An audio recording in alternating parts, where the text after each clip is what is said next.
Good to go. Do I need to wear anything else? Yeah, the microphone, it's recording. Oh, it's recording. Just Okay. thank you very much. All right, very good.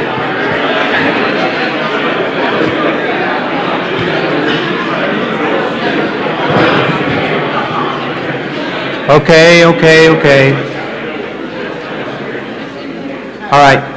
I'm Nathaniel Rob Whaley. I've seen you guys, I believe, before. I gave the movement disorder to this class or the first year? Last time. It was this class, okay. That's what I thought. So they want me to talk today about peripheral neuropathies, okay. I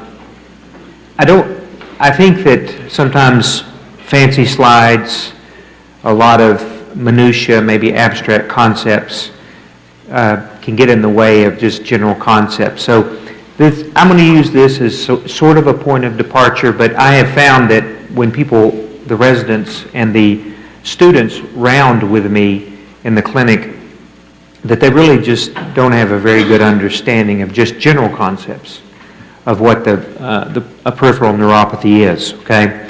So I want to make this simple. If I say something that, or there's a term you don't recognize, make certain you let me know, because I've spoken to the first years, the second years, and I'm talking to third years and residents, so sometimes it's hard for me to tell where you are in your training, okay? Because it matters. If we're going to use words to describe things, we want to make certain that we're all on the same page. And I would prefer just general layman's words that communicate rather than a fancy medical term that nobody understands. And by the way, that happens all the time. Doctors use terms that I personally believe they don't know, at least in my field. I see people that don't really know what they're talking about using terms, and it would have been much better if they just described what they see. Like I said, this is going to be a point of departure, but what I'd like to talk about is patterns, and pattern recognition is very important when you're doing a lot of things or making an assessment of the neurological conditions in patients, but particularly when you're talking about peripheral neuropathies. The patterns will help you localize, because after all, localizing is the first step so that you can determine where the problem is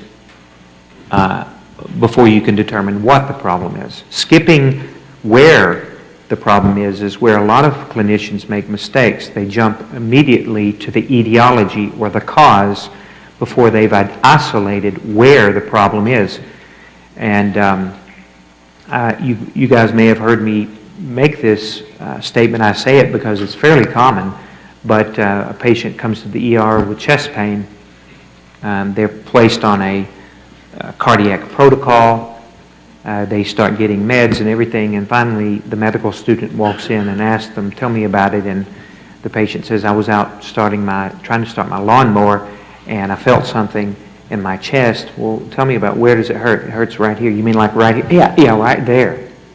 Okay, it's costochondritis or a muscle. It has nothing to do with the heart. So the problem is it was a failure of localization, yet that person spent thousands of dollars getting tests that were unnecessary and potentially harmful, okay? So let's talk about terms. Peripheral neuropathy is basically a sickness of the nervous system, distal to the root level. Okay, now, big concepts. Central nervous system, brain, and spinal cord. Everything else, peripheral, okay? But usually when you use the term peripheral neuropathy, you're talking about something that's even more peripheral than the root, even though the root is part of the peripheral nervous system. That's generally how people will use peripheral neuropathy, okay? And you'll see this term polyneuropathy, which is used more commonly, which just basically means a diffuse involvement of peripheral nerves. Neuronopathy and ganglionopathy, those are terms that you may not see very commonly, but they are used, and you'll read them in textbooks, and they're talking about pathology just in a certain area, the cell body of the nerve.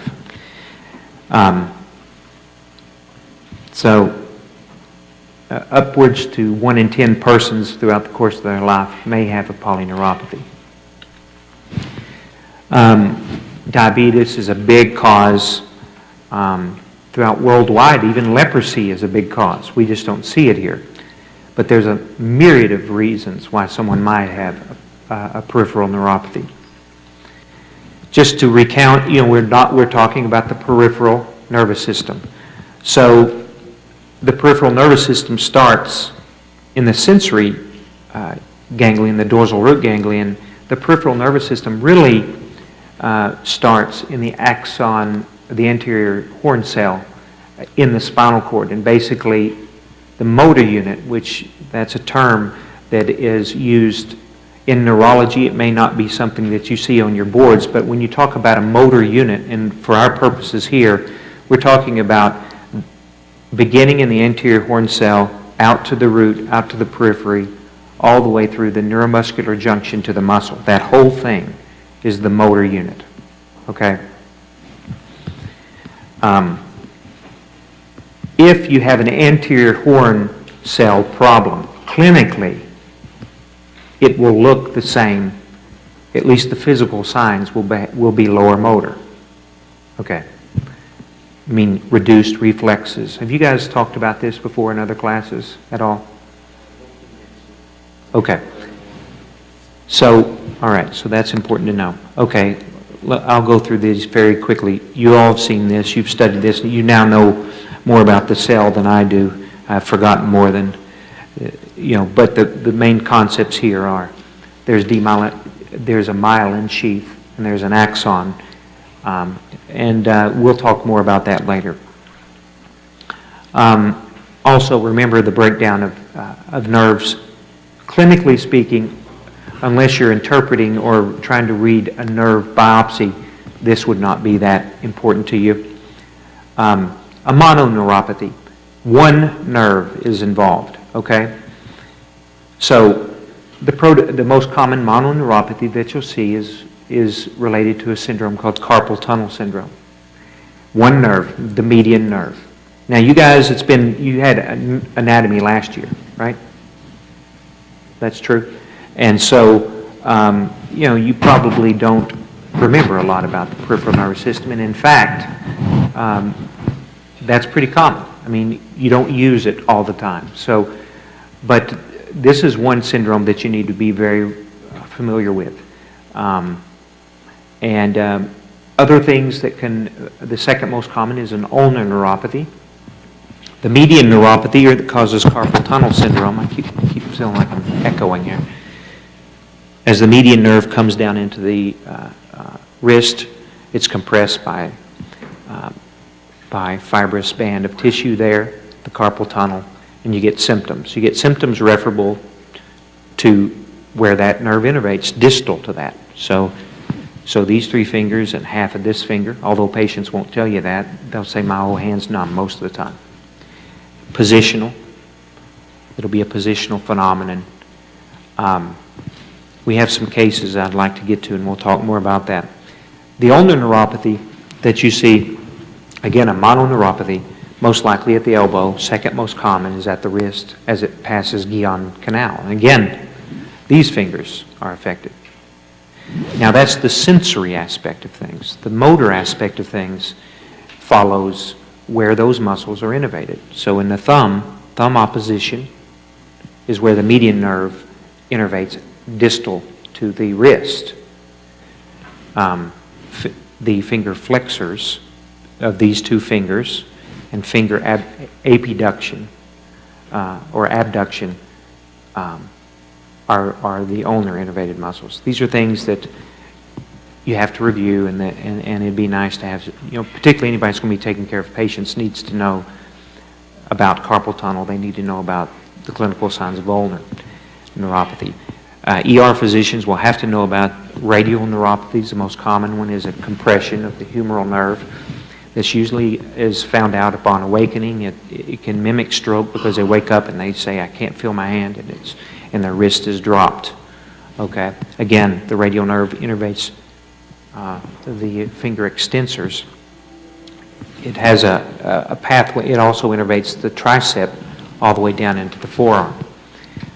I think we have a clinical case for that, but there's some things you need to learn about that as well.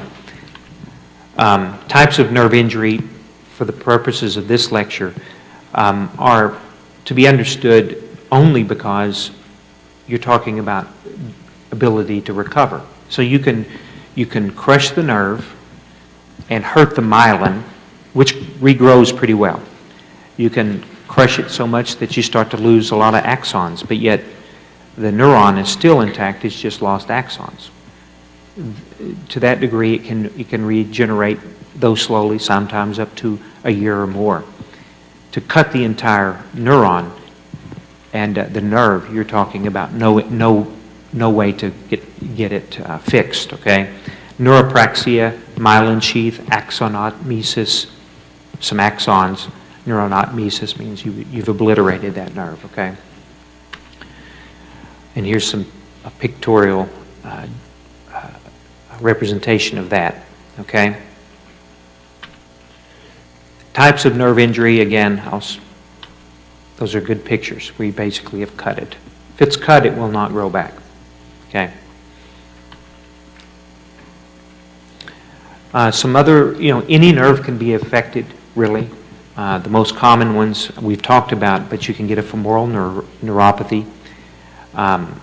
You can see that in diabetes, but you can also see it, probably the most common times that I have seen it in the hospital would be when someone has a hematoma involving the iliopsoas muscle, and they'll have weakness as a result of that. In fact, we had one in the office.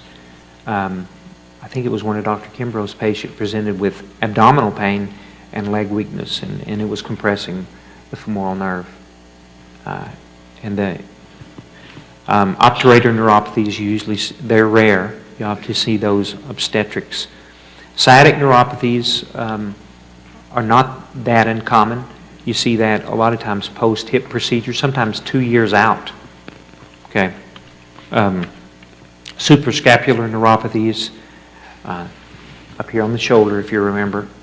Long thoracic neuropathies, which causes a winging scapula, and tibial neuropathies. These are things that I don't expect you to memorize, but be aware of it. Cranial nerves are not exempt, so you can have a mononeuropathy involving any of the cranial nerves. Usually, those are pretty easy to diagnose and localize, but trigeminal neuropathies, such as trigeminal neuralgias, you may have heard this term.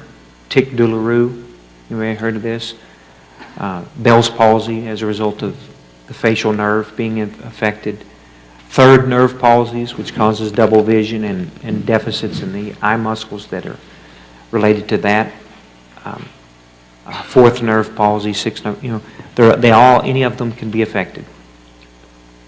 Now, why is it important to localize? Well, it'd be one thing if you have a young patient comes in and says, I get numb here in these two fingers, and I'm having a hard time, doing some things. But what if they have that, and then down here their foot's dropped, and then up here, they got a seventh. If you have a syndrome where you have multiple sites of injury, your differential is going to be different. You're going to say, well, there's something that's more diffuse and patchy. You see that patchy stuff in the nervous system, you see with inflammatory, disimmune stuff, autoimmune stuff, inflammatory stuff, okay? That's not what you see typically in the majority of neuropathies when they present. Diabetes still is the number one cause because they, over time, accumulate compressive neuropathies. They'll get bilateral carpal tunnel syndromes, and they'll rest their arms on a chair. They'll get ulnar neuropathies. They can get dropped feet after laying in the bed. So you still can have multiple compressive sites, but the underlying issue is diabetes. But you see a patchy process where you've got multiple mononeuropathies. You have to consider mononeuritis multiplex, which then the differential starts to, you start saying, I probably should look for other manifestations of autoimmune disease, lupus, things like this, all right?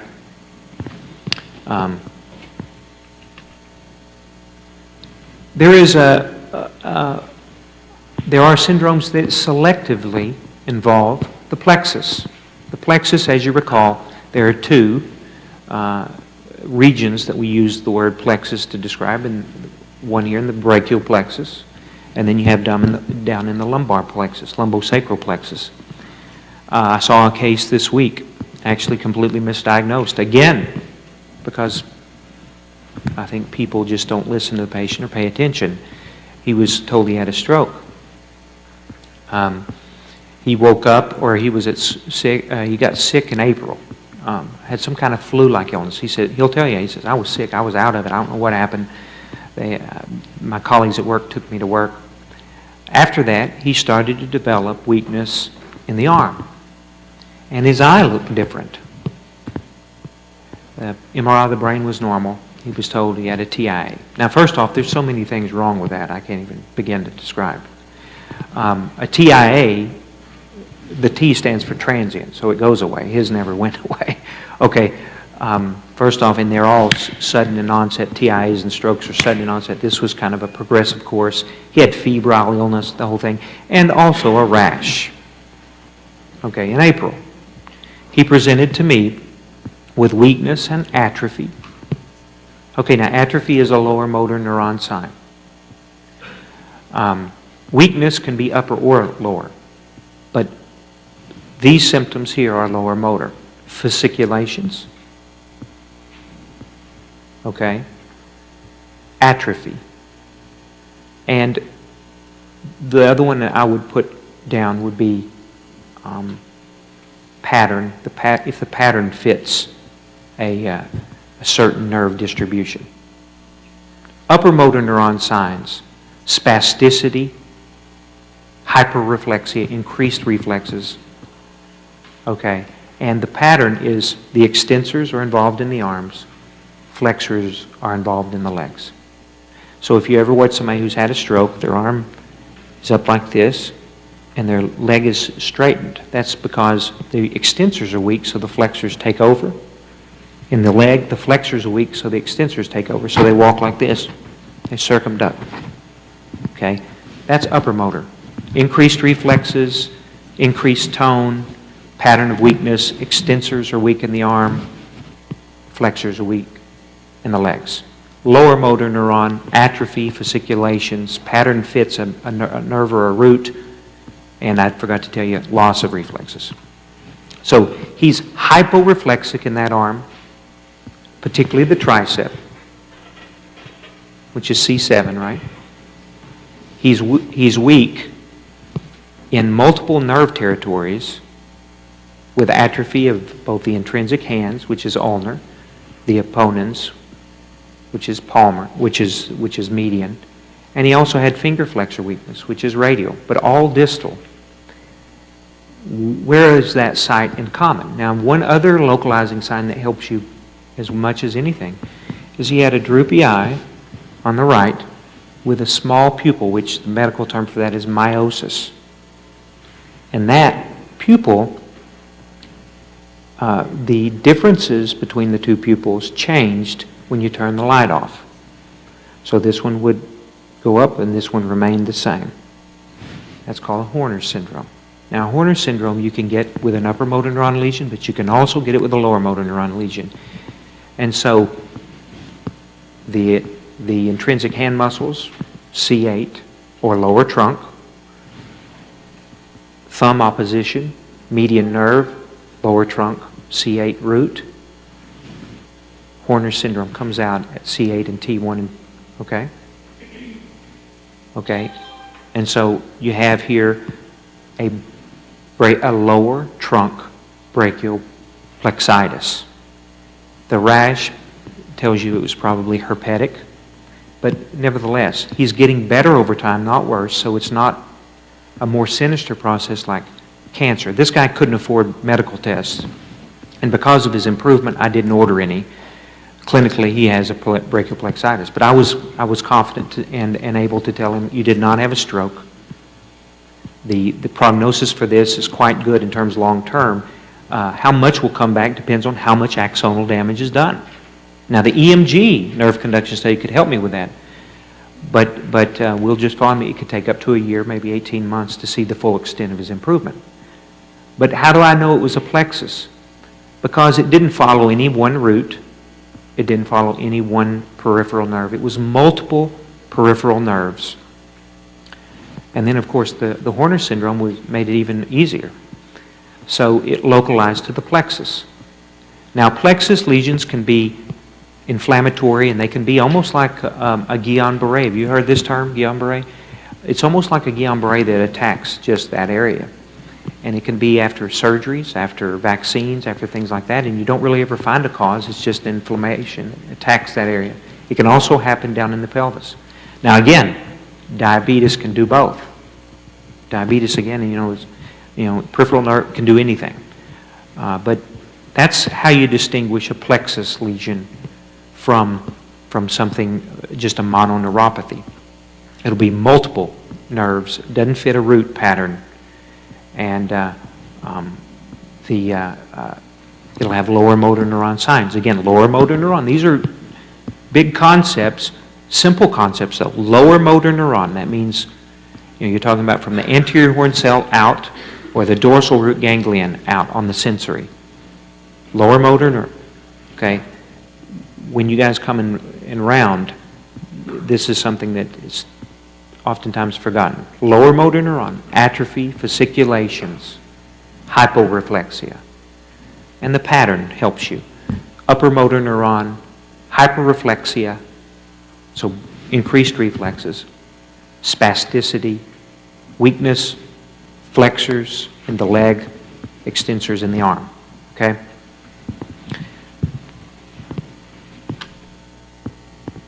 Okay. The most common thing that you're going to see if you're doing any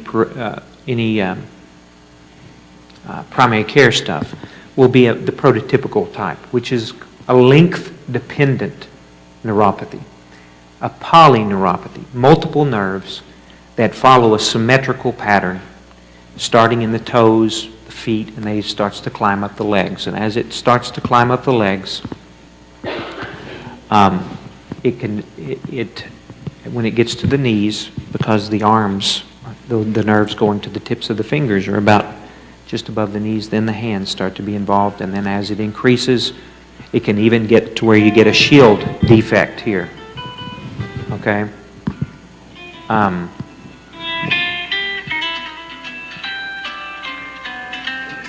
Nebraska. I don't know anybody in Nebraska. All right? So, why symmetrical? Because it's a toxic or a metabolic process, okay? So the right and the left sides would be equally at risk. Why length dependent?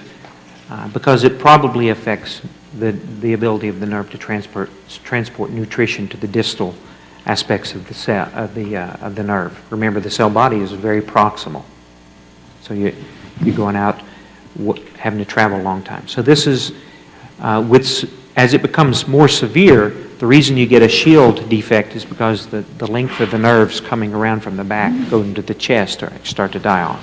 But that's late. Okay. The arms would be affected, the legs be affected. You can have polyneuropathies that are asymmetrical. You start seeing, again, patchy and asymmetrical, you think inflammatory, Guillain-Barré, or the more chronic form of Guillain-Barré, like illness called chronic inflammatory demyelinating polyradiculoneuropathy. It means polyroots, polynerves. That can be asymmetrical and patchy. And again, you see that makes you not think of toxic or metabolic. You think more of inflammatory, vasculitic, perineoplastic, autoimmune, those kinds of things. It's worth noting that you can see neuropathies that restrict themselves to just certain fiber types. The most common one is the small fiber neuropathy that you see in diabetes. That means that objectively you will not see anything because the large fibers are the ones that are involved in the reflexes. They're the ones that are involved in strength. They're the ones involved in proprioception and vibration. But pain and temperature is just small fiber, and so you'll get a syndrome where usually it's the diabetic who's just getting burning in the bottoms of his feet.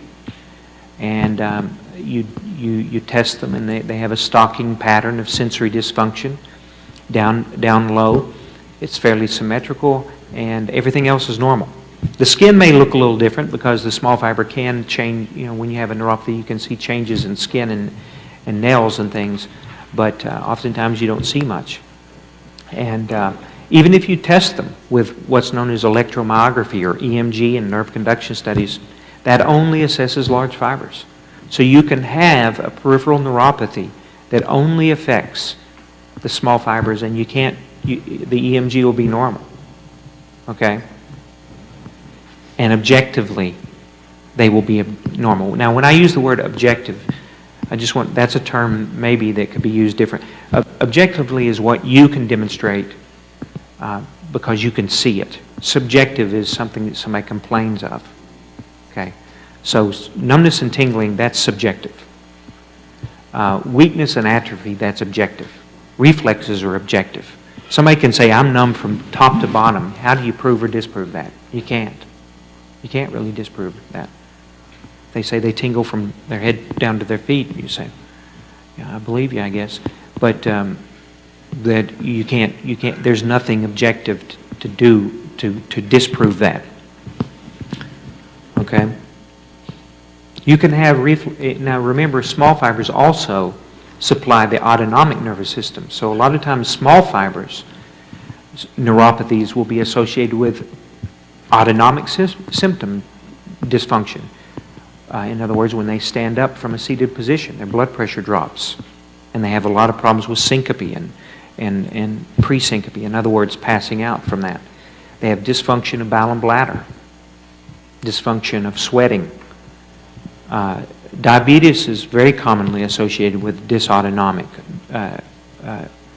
dysfunction or autonomic dysfunction related to their peripheral neuropathies. They get dizzy when they stand up and things like that.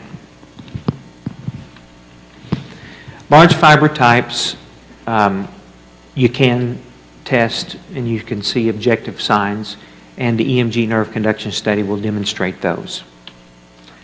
You can also see neuropathies that restrict themselves to just the motor or just the sensory. I actually saw a lady, and this is probably one of the worst diabetic patients that I've seen. She's young, she's 19. She's had type 1 and she doesn't take care of herself at all. Doesn't even check her blood. Her A1C, if you all are familiar with that test, I would think so, ranges in the 13s or something. She comes to me for a dropped foot. That's what she was complaining of. But on examination, she's weak all over. In fact, I was worried that she may have something else. That's how weak she was. I was worried that we may be dealing with some other condition that's affecting the peripheral nervous system. But after the testing, she has just a very severe diabetic polyradiculoneuropathy, polyroot, polynerve. So she went to her endocrinologist. Now, she doesn't complain much of sensory loss. Fortunately for her, she doesn't deal with that. But she came to see me this week, said that her endocrinologist said she doubted she had a neuropathy because, after all, what was her reason? There was some reason she gave, and I told her I appreciated that, but she does, and she has a bad one. In fact, it's a very, very bad because there's nothing you can do to restore that. She needs to prevent progression. She needs to take care of her diabetes.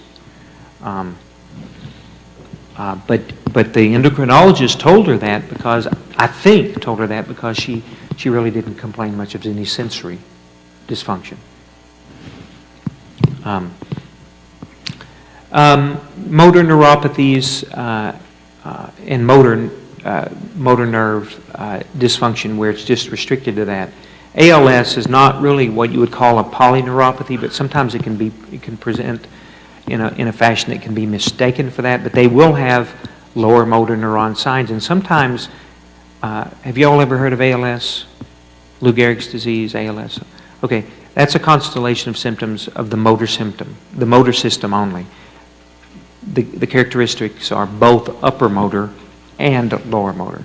But sometimes people with ALS can present with very minimal, if any, upper motor neuron signs to begin with, okay? So they can just have an exclusively lower motor neuron presentation.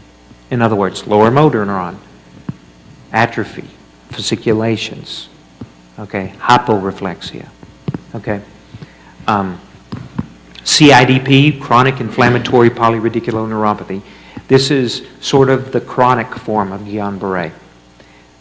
It's recurring or slowly progressive weakness over time that is due to inflammatory and autoimmune causes. You can treat them with IVIG, IV immune globulin, or plasmapheresis and steroids, and they get better.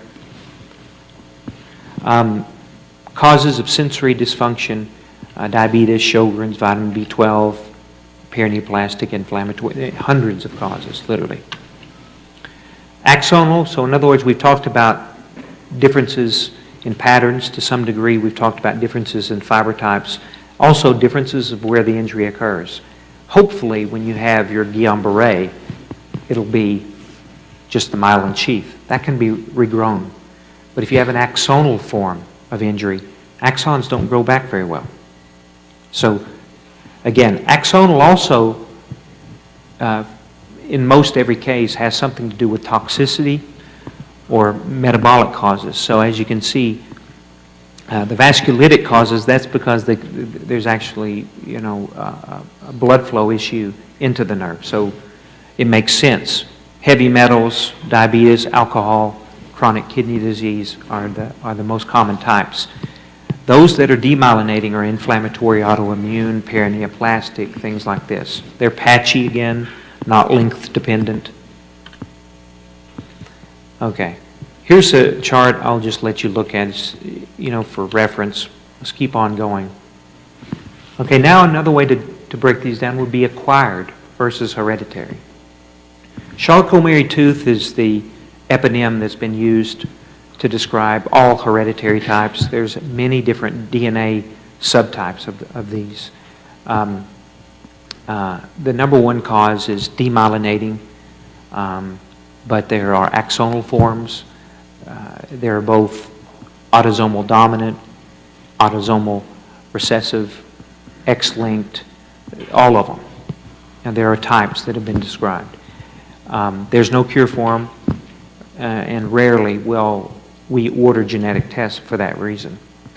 Particularly if someone has typical features on exam, typical features on EMG, and a family history, you don't need anything. Now, if there's a question, what you do is you rule out acquired causes the best that you can. Commonly acquired causes, diabetes, vitamin B12, neurosyphilis. If they're older than 50, you're going to rule out monoclonal gammopathies that might be precursors to multiple myeloma. So basically the concept is, if you don't know, you rule out the acquired cases, and it might be hereditary. Okay? Keep that in mind. I think that Charcot-Marie Tooth will likely be on your boards. I won't say likely, could be. Again, lower motor neuron findings, that's why they use terms like, they've got very small calves, they've got high arches, they've got hammering of toes, atrophic lower extremities, they're areflexic, sensory dysfunction, down low.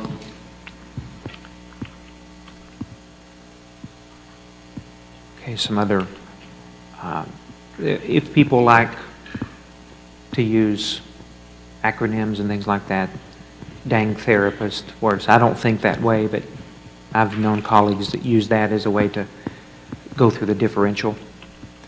The approach is always take a history, do a physical, localize, formulate a differential diagnosis, and test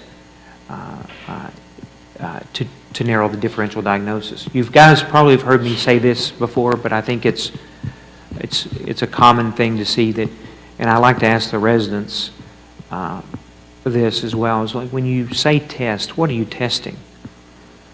The common response is, it's usually a perplexed look, but most times what they're testing is they're testing the patient. Well, that's wrong. The test is testing your hypothesis. You're not testing the patient, you're testing your hypothesis. You, after a history and a physical, an exam, will develop a hypothesis on what's going on, and there'll be a differential there. And I would encourage you to try to at least think of 3 things anytime you're making a differential. That's probably a good number. I think the New England Journal of Medicine, they're a little crazy in their case studies where they've got differentials that are, you couldn't effectively work if you really couldn't narrow it down to the differentials that they work with. But in most every case, you can narrow it down to 3. And 3 also helps you keep an open mind about, could there be something, you could always say, yeah, that's definitely carpal tunnel, but just, at least it's worth the exercise, particularly in your training, to come up with 3 possibilities. And sometimes the possibilities can be possibilities of localization. You can have a differential of localization. So what are your testing is your hypothesis. If you have not done the work to make a hypothesis, don't order a test. Because you want to be smart before the test. You want to say, if this is positive, here's how I'm going to react. If this is negative, this is how I'm going to react. You don't want to be surprised. Believe me, that screws your day up. And you live in this world of never knowing what in the world's going on. If I order an MRI, I'll write MRI of the brain, with and without contrast, for instance, to evaluate the left basal ganglia. Okay? Or vitamin B12, serum protein electrophoresis with immunofixation, RPR, A1C, to screen for common causes of polyneuropathy in these ages. Because they have a polyneuropathy, I'm looking for the cause. If you order a test and you haven't done that exercise, when it shows something that has nothing to do with it, then you're going to be stuck. You're going to say, well, what am I going to do with this information? So a test is testing your hypothesis. If you haven't made one, don't order a test. Okay? These are just some bedside things that help out. Patients describe burning, tingling, numbness, allodynia.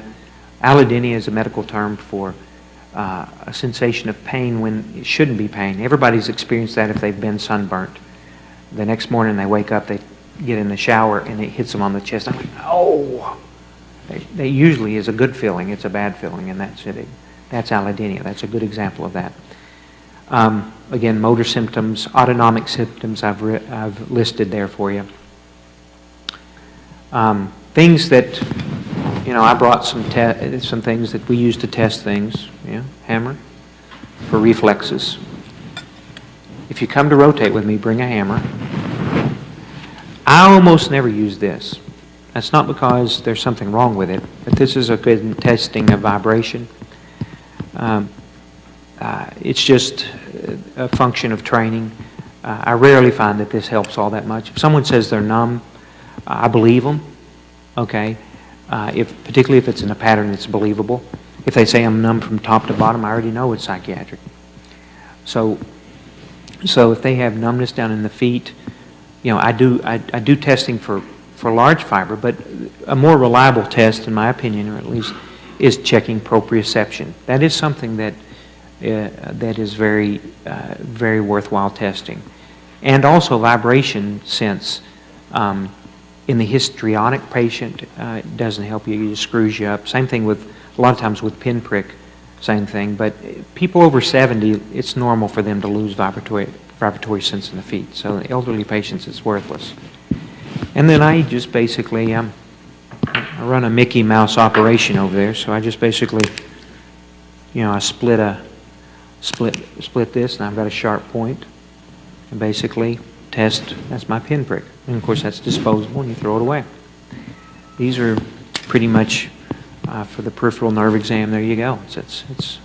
And I don't even use this one, so I'm streamlined here.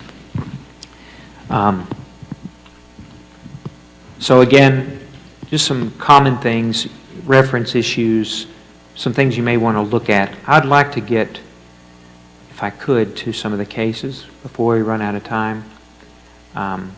This is basically talking about some of the acquired and demyelinating, some testing that you might do. let's go to case one. But before I go to case one, a caveat on EMG nerve conduction study. If someone comes in with a foot drop, for instance, and it's happened that day, an EMG will not help you.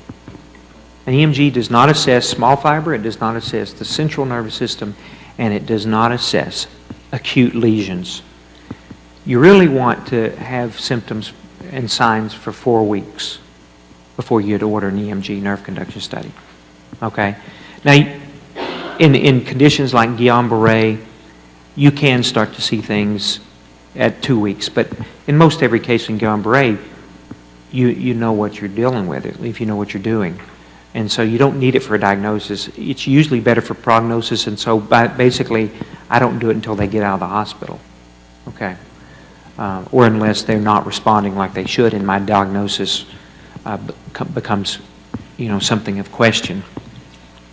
This is a 30-year-old female complains of burning in the right upper leg of 1 month duration. She has gained 50 pounds over the past 1 year. Her exam demonstrates altered sense of touch in the right lateral thigh. Her objective neurological examination is normal. So what's my first question? Not to the patient, but what is the first question to help us develop a hypothesis? Where's the lesion? So good. So some people are learning. So let's talk about that. So I'll just tell you that it's right here. The medial thigh is intact. The lateral thigh is where she's got some altered sensation. She says, I tingle and I burn there. And I'll just add, sometimes it changes with posture. So what is the localization? Okay, so good. Okay, could there be an alternate localization? So is there a differential? Okay. Well, if you look at your dermatomal map, you can get numbness in that with an upper lumbar radiculopathy. Now, the history helps you, so does the lack of objective signs. But if someone has a nerve root impingement and it's just touching the sensory aspect of things, you may not see anything objectively, and so you have to use history and to make that differentiation. Now, so a differential might be a femoral neuropathy that predominantly has affected the lateral femoral cutaneous nerve, and it's higher up, and it's just not that. Or I would add, could it be in the plexus? It could be. But again, you can make an argument for why it's not. Well, we don't see any other nerves involved, but can it just be early on? Could it be that? The answer is could be. So these are things. These are what I mean by a differential, even in localization. Okay. Now, so that's a differential in localization. What is the cause? So if we think about all those, I think all those might be possible, but pretty much they're not really. She's gained 50 pounds. I think this is just the lateral femoral cutaneous nerve. It comes and goes with posture. She's gained a lot of weight. So what is the mechanism? What's the cause? Okay, so what's the treatment? Lose weight. Wear less tight pants. Avoid postures where it happens, right? This is a 35-year-old, 26-week pregnant lady with transient nocturnal hand paresthesias. Paresthesias. Are you guys familiar with that term? Okay. These are, okay, so another thing that we'll talk about really quickly is the difference between positive and negative symptoms. Positive symptoms are where you have a gain of symptoms, tingling, burning, stabbing. Negative symptoms are a loss of, I can't feel that when you touch it. Paresthesias are a positive, and everybody's had them because you sleep on your arm, you wake up, and you feel that tingling, and you shake it out. That's paresthesias. Okay? This lady's having those at night. She's pregnant. Shakes her hands, it gets better. The distribution of tingling is all fingers and is associated with forearm pain. The examination is essentially normal except for reproduction of symptoms with prolonged wrist flexion. Now, there's an eponym for that, but if you flex the wrist like this, it's called the Phalen's test, you can reproduce the symptoms. Now, like I said, she said all her hand, all of her fingers. So, what is the localization? Pardon me? Okay, so at the very least, it's the wrist, right? Because you can cause it by doing something to the wrist. Now, remember, you can compress the ulnar nerve as well as the median nerve at the wrist. You can also compress the radial nerve. You know, handcuffs oftentimes injure the superficial radial nerve, and you get numbness over the back of the hand. So she says all fingers. She's pregnant. She's gained some weight. This is at night. It's postural. She reproduced, so I would agree. Somebody said the median nerve. We clearly know it's a wrist issue. The distribution, oftentimes they'll say all fingers. And so usually I try to say, well, is it more pronounced in one finger than the other? Well, mostly my ring finger or mostly my thumb. That helps you. You know, if they said, well, it's mostly my pinky, you might start saying, well, maybe this could be an ulnar nerve, and she just having a hard time explaining it. So this would be carpal tunnel syndrome. That's the diagnosis. The localization would be median neuropathy at the wrist. Okay. Now I'll just say, now they're showing atrophy, which is a lower motor neuron sign of the thenar region here. You're going to test thumb opposition. And they show a pattern of numbness. Nobody has that pattern of numbness with the median neuron. It's usually distal fingers. If you have numbness down in the palm, you know, that's actually, if you actually look at the anatomy, there's a palmar branch there. But you know, I can appreciate what they're trying to demonstrate. Okay? So what I guess my point is you don't need that pattern of numbness to make this diagnosis. 54-year-old man was hospitalized for 1 month for liver transplantation with bilateral hand weakness and numbness, mostly in the little fingers. Examination demonstrates intrinsic hand atrophy. When I say intrinsic hand atrophy, that's the hand muscles in between the tendons. Okay? Okay?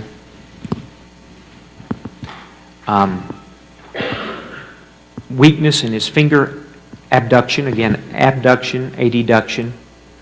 Both of them are weak.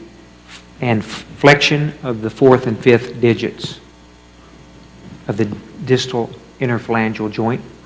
And flexion at the wrist to the ulnar side. Okay. Sensory with decreased pinprick over the fourth and fifth digits and medial palms. So here and here. What's the localization?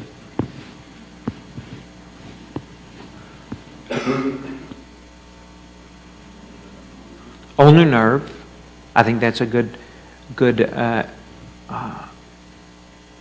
localization. Where? And why do you say that? What? I'm sorry. Say it. Okay. Well, that's a.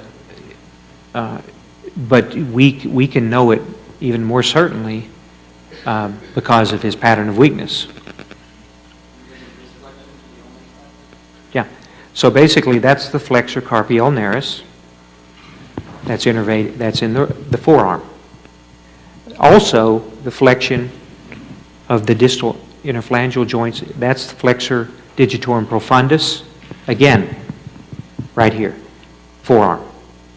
So we know at the very least, if you're going to be academic, it has to be proximal to the origin of the branch of the flexor carpi ulnaris and the flexor digitorum profundus, which is here. Where we statistically, and then we're listening to the story, he's been sitting around in bed. And that's why you really have to, with those folks that are really sick, you have to pad them.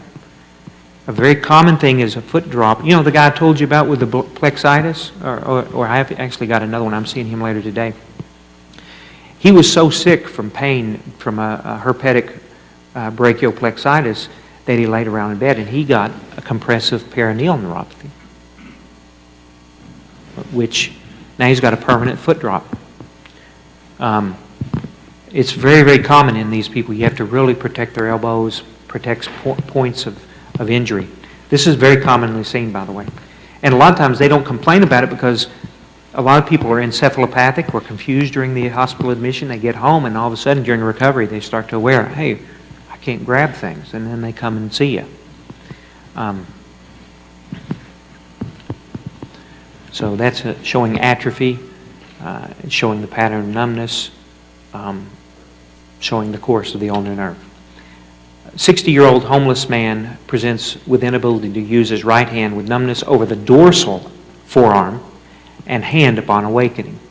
The exam reveals weakness of the right wrist and finger extensors and brachioradialis with reduced brachioradialis reflex. The tricep is strong. Where's the localization? Okay, where? Pardon me? Now here, that's a trick question. Okay. If you look at the pattern of where the origin of the branches of the muscles of the radial nerve, the tricep is innervated above the humeral groove.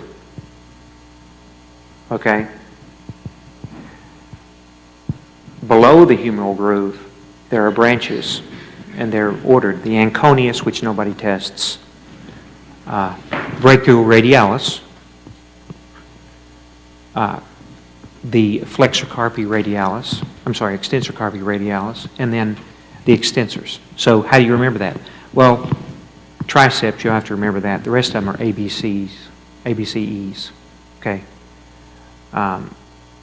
So how are you going to see that clinically? The tricep should be intact. That tells you that this is below the humeral groove. The reflex to the tricep reflex will be intact. But the brachioradialis, when you push down on that arm, when you'll see it pop up. It's right here. It won't activate when you do that, and your reflex will be reduced.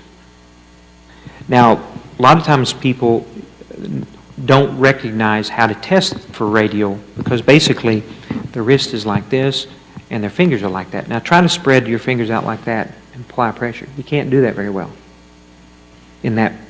And so people will test the ulnar and the medial, but it's at a mechanical disadvantage. So they'll send it and they'll say, hey, they've got weakness in an ulnar pattern and a median.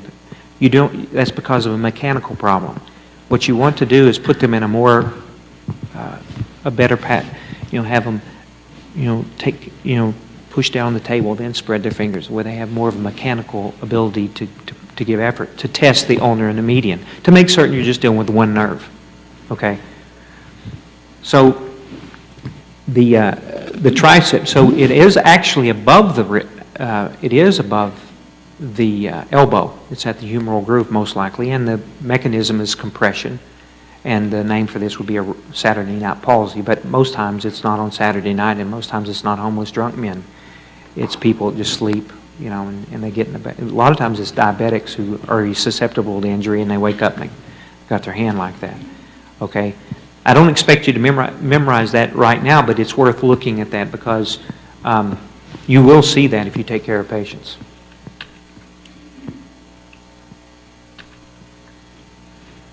A 65-year-old man with burning and prickling paresthesias in the soles and lower legs, particularly in the evening. The gait has changed, and he describes losing balance in the shower when washing his hair. The exam demonstrates a stocking pattern of sensory dysfunction to the mid-calf along with reduced ankle jerks and onychomycosis on all toes. Okay, so why does he fall when he closes his eyes? Pardon me? So proprioception, that's large or small fiber. Right, so already in the history you're suspecting that. Okay. The exam helps you see a stocking pattern of sensory dysfunction. Again, that's your test. So he's got small and large because he's got stocking pattern of pain to pinprick. He's got reduced ankle jerks, a lower motor neuron sign. And he's got some nail problems. So the skin is being affected. So he's got a large and small fiber, length-dependent neuropathy, polyneuropathy. Okay, there's a diabetic ulcer. 25-year-old man presents with falls and tripping. He denies any sensory loss or dysesthesias, but does have leg cramping. His mother had similar problems and is now requiring walker for ambulation. The exam demonstrates symmetrical distal leg and hand atrophy and weakness with areflexia, mild stocking pattern of sensory dysfunction, hammering of toes, and high arches. Where does this localize to? What pattern of localization do we have here?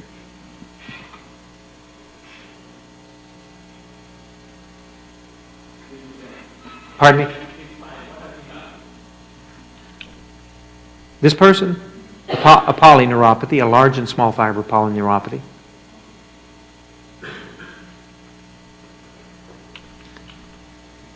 And this person, because of the time restraints, this person has Charcot-Marie tooth, a hereditary polyneuropathy.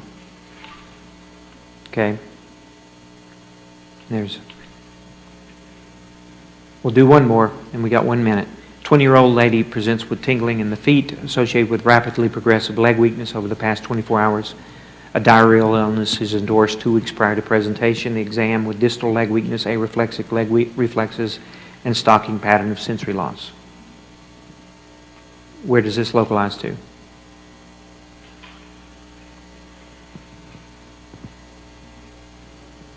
Pardon me?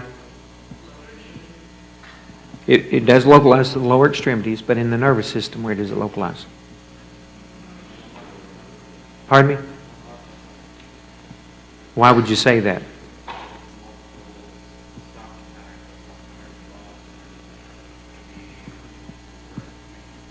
Okay, that's somewhat reasonable from an academic perspective, but plexopathies rarely are bilateral. So if you see symmetry like this, again, this would be the same localization as the old guy with that we just saw. Same localization as the Charcot-Marie tooth. It's polyneuropathy. What's different about this is Guillain-Barré. This person would go immediately to the ER and immediately then there to the ICU until you knew how rapid this was progressing, because people can die. Actually, I've seen people sent home before they developed the objective signs, or maybe they had them because the ER doctor didn't check them. But, and a young person said, "Oh, you're okay, it's just anxiety." They go home and die. Okay, I think we almost made it.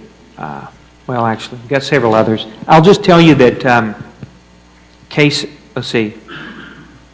8 is a critical illness. Polyneuropathy is very common. Okay? You need to know about that. That's very common, under-recognized. Case 9 is Parsonage-Turner or brachial plexitis. Another name for that is neurogenic amyotrophy. Very common. That's an inflammatory. We already talked a little bit about that one. And this is diabetic amyotrophy or diabetic lumbar plexoradiculitis. Okay? So it's a root lumbar nerve issue in diabetes. You will likely have that one on the boards and might. Case 11. Oh, you don't need to know that one. Forget that one. All right? So.